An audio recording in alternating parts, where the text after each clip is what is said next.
Autonomia in Consiglio regionale, il confronto tra maggioranza e opposizioni sull'avvio della trattativa con il governo, percorso estenuante ma va portato avanti, ha detto Zaia, prime risposte dai ministeri tra 60 giorni. Delusi da un incontro che attendevano da tempo, i consiglieri di opposizione sostengono di non aver ottenuto risposta alle loro domande, la maggioranza replica, il percorso è lungo. Dramma a Bibbione, dal mare affiora il cadavere di una 29enne di Pordenone. La scoperta questa mattina intorno alle 8 aveva con sé uno zainetto contenente degli psicofarmaci. Ieri la drammatica caduta di un operaio da un ponteggio, oggi un altro infortunio sul lavoro nella Marca, grave un 56enne di San Donà scivolato da un tetto a Spresiano, l'ira del sindacato. A Montecchio Precalcino 2 funzionari pubblici e una dipendente del comune sono stati denunciati dagli uomini della Guardia di Finanza, avrebbero svolto attività private durante le ore di lavoro. Polemiche per il caso dell'attaccante del Padova condannato la scorsa settimana per stupro, regolarmente sceso in campo domenica. Dalla politica alla società civile si accende il dibattito. A un mese esatto dall'incidente a Napoli costato la vita a Chiara Iaconis, la turista padovana colpita alla testa da una statuetta caduta da un balcone. Verrà inaugurato ai quartieri spagnoli un murale che raffigura il volto della trentenne. Buonasera, bentrovati, edizione regionale dei nostri telegiornali. Cominciamo subito con le notizie, la cronaca in primo piano, ma prima passiamo a presentarvi il sondaggio il cui esito andrà in onda oggi nella nostra puntata di Ring a partire dalle 21 con Nicola Zanetti. Il tema è quello dell'arrivo in Albania dei primi migranti raccolti in acque internazionali dalla nave militare italiane destinate agli hub creati secondo il protocollo Meloni-Rama.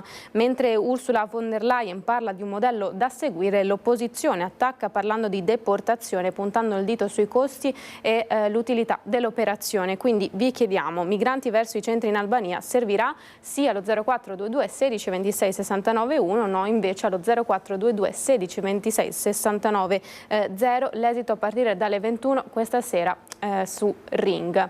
E dunque la politica in primo piano, lo avete sentito nei nostri titoli, perché il presidente Zaia è intervenuto questa mattina in Consiglio regionale per le comunicazioni sullo stato del percorso di autonomia differenziata. Sentiamo. Siamo nella fase della trattativa rispetto alle 9 materie non LEP. Siamo nella fase di attesa dei famosi 60 giorni per avere le prime risposte dei ministeri rispetto a quella che è un'ipotesi di lavoro, neanche di approvazione, di lavoro.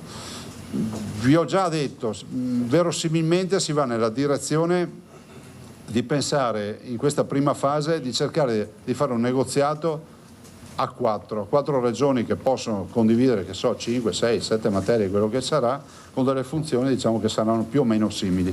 Il presidente Luca Zaia è intervenuto al Consiglio regionale a Palazzo Ferrofini per comunicazioni sullo stato del percorso di autonomia differenziata a 4 mesi dall'approvazione in Parlamento.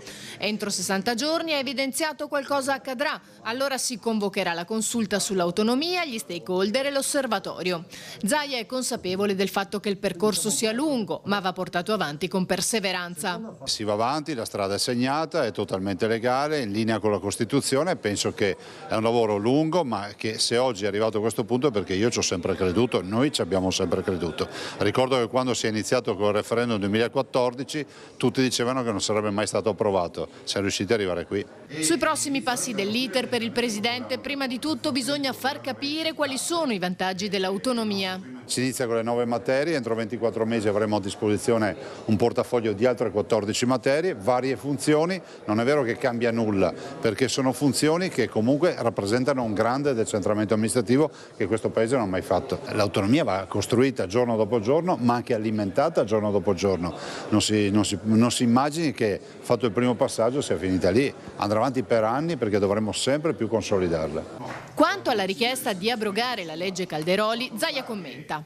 Voglio ricordare che è molto, irrituale pensare che un referendum nazionale possa decidere il futuro di una regione o di altre regioni che chiedono, quindi anche questo ci pone non pochi imbarazzi. Dall'altro ricordo che i proponenti del referendum sono gli stessi che hanno tentato di bloccare il referendum dei Veneti Ed infine ricordo che il tema dell'azione e quindi dell'intesa tra Stato e Regione in base all'articolo 116,3 della Costituzione, ovvero l'autonomia differenziata, non prevede necessariamente il passaggio in Parlamento. Secondo me è doveroso che sia stata fatta la legge, è un grande segno di rispetto istituzionale, ma voglio dire a tutti che se salta la legge non c'è scritto che non possiamo più fare l'autonomia. Esatto. Delusi da un incontro che attendevano da tempo, i consiglieri di opposizione sostengono di non aver ottenuto risposte alle loro domande. Speravo che il Presidente venisse a parlarci della Regione del Veneto e invece ha parlato di se stesso, di come l'autonomia per se stesso e per il suo partito sia una bandierina da sventolare, ma non è stato in grado di dimostrare se e come questa autonomia sarà utile alla nostra Regione. I problemi che dobbiamo affrontare sono enormi, tra qualche settimana inizieremo la discussione di bilancio dove ci sono tagli lineari su tutti i capitoli di spesa e non ho capito come l'autonomia potrà aiutare il Veneto a risollevarsi rispetto ad alcuni temi che sono enormi e rispetto ai quali non stiamo dando risposte. Quindi l'aspettativa era alta, la delusione altrettanto alta per delle risposte che non sono arrivate. Ha dichiarato che oggi non è nelle condizioni di fare alcuna proposta, siamo all'inizio di un percorso. Io credo che questo percorso come inizio abbia avuto una gestazione di 7 anni un po' troppo lunga e ad oggi quello che abbiamo sentito è sempre la solita filastrocca che la Lega porta avanti da una vita, ma che non è in grado di realizzare proprio per i dissidi interni al centrodestra stesso, tant'è che ci sono ministri dello stesso governo a traino, Meloni e Salvini, che non la pensano come Zaia, non la pensano come i leghisti del Veneto. Questa autonomia da domani cosa porterà nelle contingenze dei veneti, nelle liste d'attesa, nello spopolamento, nei giovani che vanno in fuga, nelle infrastrutture carenti, nel trasporto pubblico che non va?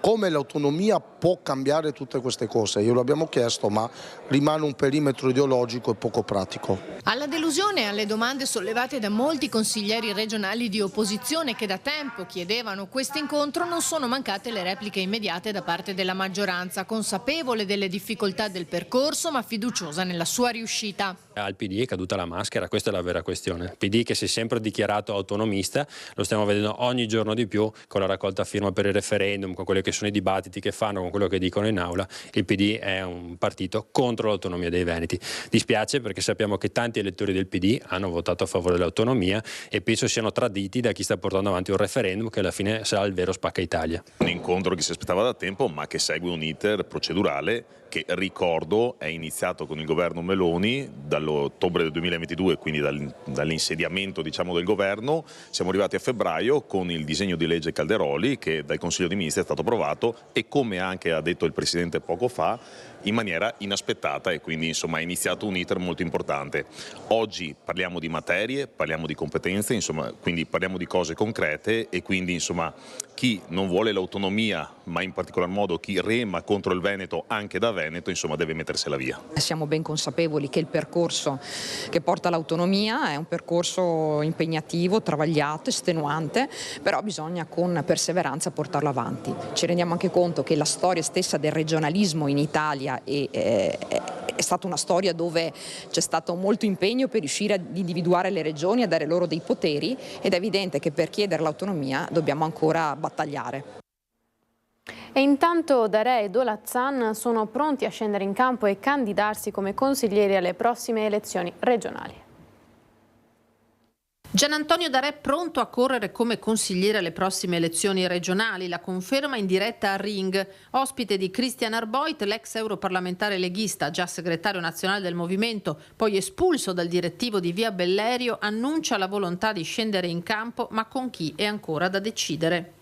Ho già fatto il consigliere regionale, mi piace tanto quel ruolo, è un ruolo che fai politica, sei a contatto con la tua gente, con le persone, e quindi un rapporto diretto che veramente mi ha entusiasmato. Non mi ha entusiasmato l'Europa perché purtroppo i numeri sono quelli, siamo in 752, 55 e quindi conti poco, invece nella regione del Veneto veramente puoi fare tanto per il tuo territorio. Quindi lei è pronto a correre per le regionali? Sì.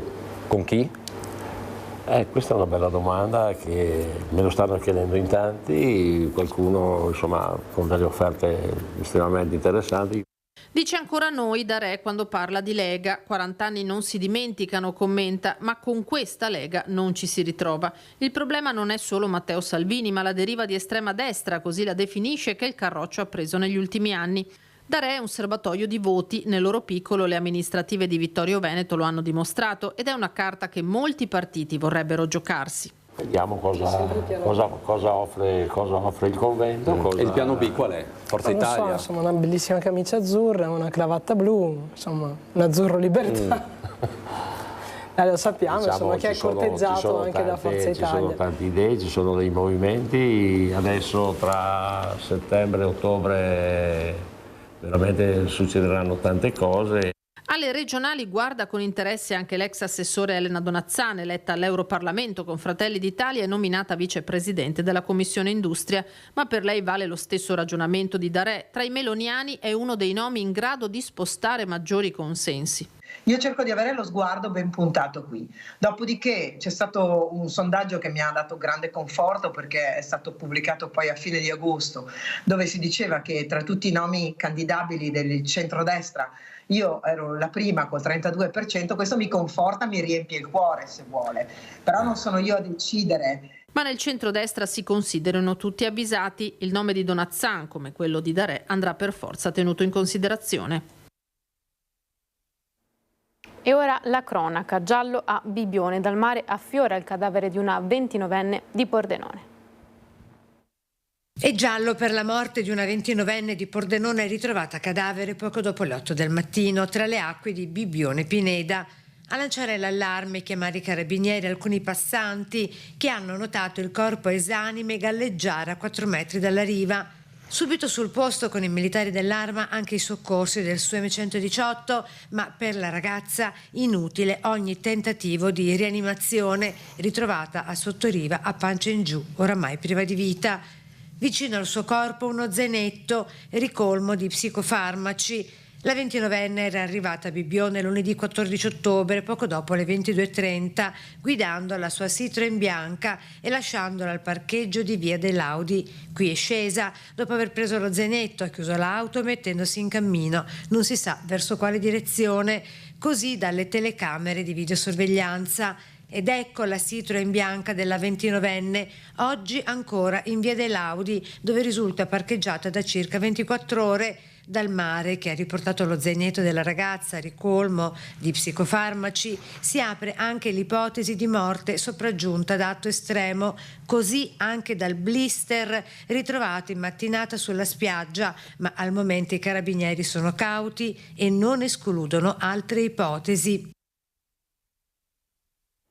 Strage di Santo Stefano, confermata la pena di 4 anni e 8 mesi a carico di Angelica Hutter nella sentenza di patteggiamento della GUP Scolozzi. Come d'accordo fra le parti, oltre all'applicazione della misura preventiva della libertà vigilata in via definitiva con obbligo di soggiorno in casa di cura, Angelica Hutter dovrà sottoporsi al programma terapeutico e non potrà uscire dalle 20 alle 8. Nelle motivazioni la giudice ha stabilito che le disposizioni resteranno in vigore fino a quando il Tribunale di sorveglianza non accerterà il venire meno della pericolosità sociale della donna. Dunque la Hutter, accusata dell'omicidio stradale plurimo di Marco e Mattia Antoniello e di Maria Grazia Zuin, una sentenza che esclude il ritorno in carcere dopo l'accordo per il patteggiamento fra accusa e difesa, ma che mantiene la misura cautelare come richiesto dal legale Paolo Tabasso e dalla procura di Belluno. E ora ci spostiamo nel Trevigiano. Ieri la drammatica caduta di un operaio da un ponteggio, oggi un altro infortunio sul lavoro. 2 gravi infortuni sul lavoro nel giro di appena 24 ore dopo l'operaio di 45 anni caduto da un ponteggio in un cantiere a Valdobbiadene, incidente che gli è costato un trauma spinale. In via Taliercio a Spresiano, intorno alle 9:30 del mattino, è stato un 56enne di San Donà di Piave a scivolare dal tetto del bocciodromo comunale dove era intento a delle manutenzioni. Le sue condizioni sono apparse subito gravi, il ferito è stato stabilizzato e trasportato con l'elicottero di Treviso Emergenza al pronto soccorso del Cafoncello, mentre dei rilievi si sono occupati carabinieri e ispettori dello Spisal. Un drammatico bollettino quotidiano a cui i sindacati dicono basta. Un continuo attacco alla vita. Questi infortuni sul lavoro non cedono mai. C'è bisogno, e chiedo proprio ai lavoratori e alle lavoratrici, di più attenzione, di andare più lenti e nel momento in cui vedono il pericolo si devono fermare prima.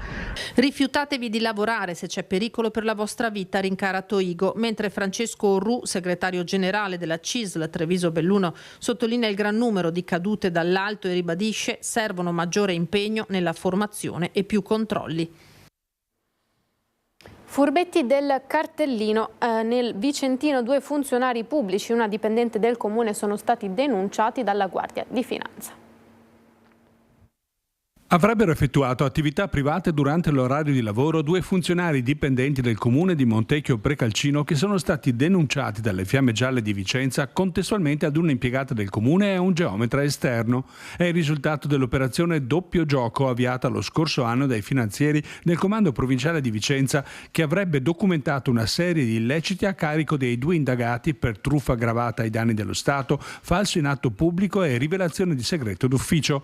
I funzionari, con qualifica rispettivamente di architetto e geometra, avrebbero gestito pratiche personali durante l'orario di lavoro, conferendo solo formalmente l'esecuzione di lavori del valore di oltre 25.000 euro ad un geometra esterno, anch'esso denunciato a piede libero per concorso in truffa aggravata a danno dello Stato. È un'indagine partita ancora l'anno scorso, su cui eravamo a conoscenza dell'indagine. Oggi è arrivato questo articolo che ci dà delle delucidazioni su cui non sapevamo nulla. Non avevamo assolutamente a conoscenza di nulla e ufficialmente in comune non è ancora arrivato nulla. Stiamo prendendo le notizie, dagli organi di stampa. I 2 funzionari inoltre avrebbero rivelato gli argomenti della prova d'esame ad una impiegata assunta poi a tempo indeterminato grazie ad un concorso pubblico. La donna è stata denunciata a piede libero dai finanzieri per essersi avvalsa di notizie d'ufficio che dovevano restare segrete. Specialmente per quanto riguarda la parte del concorso, noi siamo assolutamente tranquilli da questo punto di vista, perché nel concorso è stata fatta massima trasparenza. Su questo proprio nessunissimo dubbio. Abbiamo fiducia negli esiti della magistratura, come giustamente rimaniamo comunque garantisti per quanto riguarda l'eventuale colpevolezza dei dipendenti accusati. Insomma. I 2 funzionari, presentando le dimissioni dal loro incarico in prossimità dell'interrogatorio di garanzia del GIP, hanno evitato l'interdizione dai pubblici uffici richiesta dalla Procura. Le somme però indebitamente guadagnate e parte dello stipendio sono stati sequestrati dai finanzieri. Sì, si sono dimessi dall'ente e onestamente avevano già altre offerte di lavoro i due dipendenti, per cui hanno preso le scelte delle dimissioni. Questi funzionari sono conosciuti in paese e su cui noi come amministrazione abbiamo sempre avuto la massima fiducia. Attendiamo comunque l'esito delle indagini per capire come porci anche noi senza nessun problema e nella massima trasparenza. Detto questo, la tranquillità dei cittadini sta nel fatto che comunque stiamo lavorando per risolvere questa situazione con i dipendenti. Insomma. È già tornata al lavoro l'infermiera aggredita al pronto soccorso di Agordo. Una linea telefonica diretta punto per le situazioni di rischio da aggressione che si verificheranno al pronto soccorso del San Martino di Belluno. In prima istanza la segnalazione arriverà alla questura, che assicurerà il pronto intervento delle forze di polizia competenti per territorio.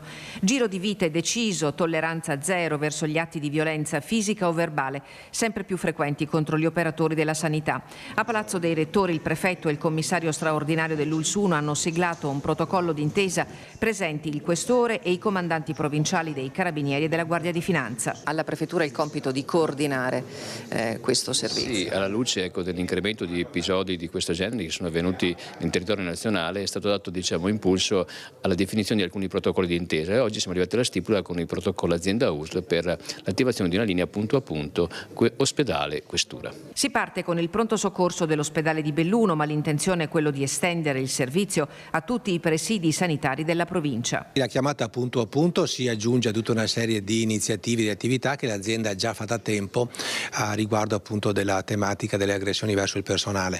In particolare ci sono questi corsi di formazione che vengono rivolti al personale più volte all'anno e che appunto servono a far capire come agire e reagire di fronte appunto ad aggressioni più o meno, come dire, gravi. Pronto soccorso, servizi di psichiatria e delle dipendenze, dipartimenti maggiormente esposti dove intemperanze circostanze verbali o fisiche dei pazienti o accompagnatori vengono segnalate dal personale. 66 da inizio anno a fine settembre contro i 69 casi complessivamente registrati nel 2023.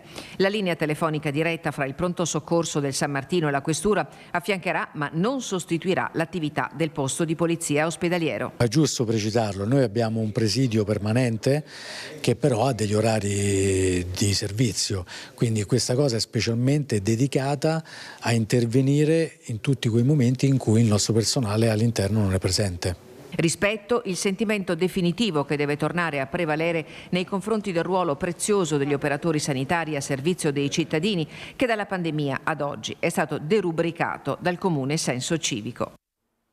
Polemiche per il caso dell'attaccante del Padova condannato la scorsa settimana per stupro e regolarmente sceso in campo domenica. La presenza in campo domenica di Michael Liguori, attaccante del Calcio Padova, condannato nei giorni scorsi in primo grado per una violenza sessuale compiuta ai danni di una 14enne nel 2018, è stata fatta passare sotto traccia, quasi in silenzio, dalla società biancoscudata, un atteggiamento che ora sta scatenando l'opinione pubblica e che non è piaciuta all'assessore alla scuola di Padova, Cristina Piva. Io capisco che i gradi di giudizio siano 3 e lui ne abbia soltanto passato 1, però rendiamoci conto che queste situazioni non dobbiamo in nessun caso avallarle, neanche sfiorare il fatto che queste persone possano giocare così e avere la possibilità di mettersi in mostra dopo fatti del genere. Un segnale doveva essere dato dalla società. Lascialo in panchina una giornata, 2, dai un segnale che anche tu vorresti che le persone si comportassero secondo le regole civili. Anche il sindaco Sergio Giordani, in passato anche lui presidente del Calcio Padova, sostiene la linea dell'assessore Piva. Bisogna sempre in ogni caso stare dalla parte delle donne che trovano il coraggio di denunciare una violenza e queste giovanissime donne hanno tutta la mia vicinanza. C'è un processo in corso, ma come dico spesso sono sindaco e anche un nonno, capisco quindi nel profondo il sentimento e quanto ha espresso la nostra assessora, ha scritto in una nota Giordani. Il calcio e lo sport sono ambienti che riscuotono l'ammirazione dei giovani e che dovrebbero trasmettere valori, continua Piva, che dalla società biancoscudata si aspettava una reazione diversa nei confronti del giocatore, che non può essere limitata al solo garantismo. E spero che la giustizia sia anche più veloce, perché non si può tenere a lungo persone in attesa di un giudizio finale. Però ricordiamo che l'Italia è molto garantista da questo punto di vista e forse ha anche ragione. Nessuno però ha chiesto la carcerazione di questo ragazzo. Io non sto chiedendo la carcerazione, io sto chiedendo che non venga utilizzata la sua figura per il suo apporto alla squadra, almeno per un momento, in maniera da far capire, ma noi Calcio Padova siamo contrari a questi comportamenti. Il silenzio della società biancoscudata, che all'indomani della sentenza di primo grado nei confronti di Liguori ha congelato ogni commento in attesa della conclusione dell'iter legislativo, è stato condannato anche dal Centro Veneto Progetti Donna, che quotidianamente raccoglie le denunce delle vittime di violenza. Io ritengo che appunto dovremmo parlare più di cosa succede quando una donna denuncia una violenza e molto meno di come sta il giocatore dopo che ha giocato la partita. Forse si poteva in questo caso essere un po' più coraggiosi e rispettare anche quelli che sono i proclami che vengono fatti il 25 novembre, quindi di condanna seria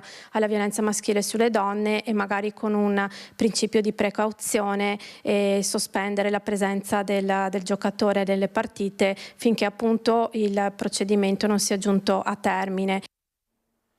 A un mese esatto dall'incidente a Napoli costato la vita a Chiara Iaconis, verrà inaugurato nella via dei Quartieri Spagnoli un murale che raffigura il volto della trentenne. Lo stiamo vedendo, un'altra dimostrazione d'affetto da parte di un rione, di un'intera città profondamente colpita da una tragedia assurda, oggetto ora di un'inchiesta che sta ancora cercando di chiarire la dinamica di quanto accaduto. Ringraziando per l'attenzione a tutti, auguro una buona serata. Arrivederci.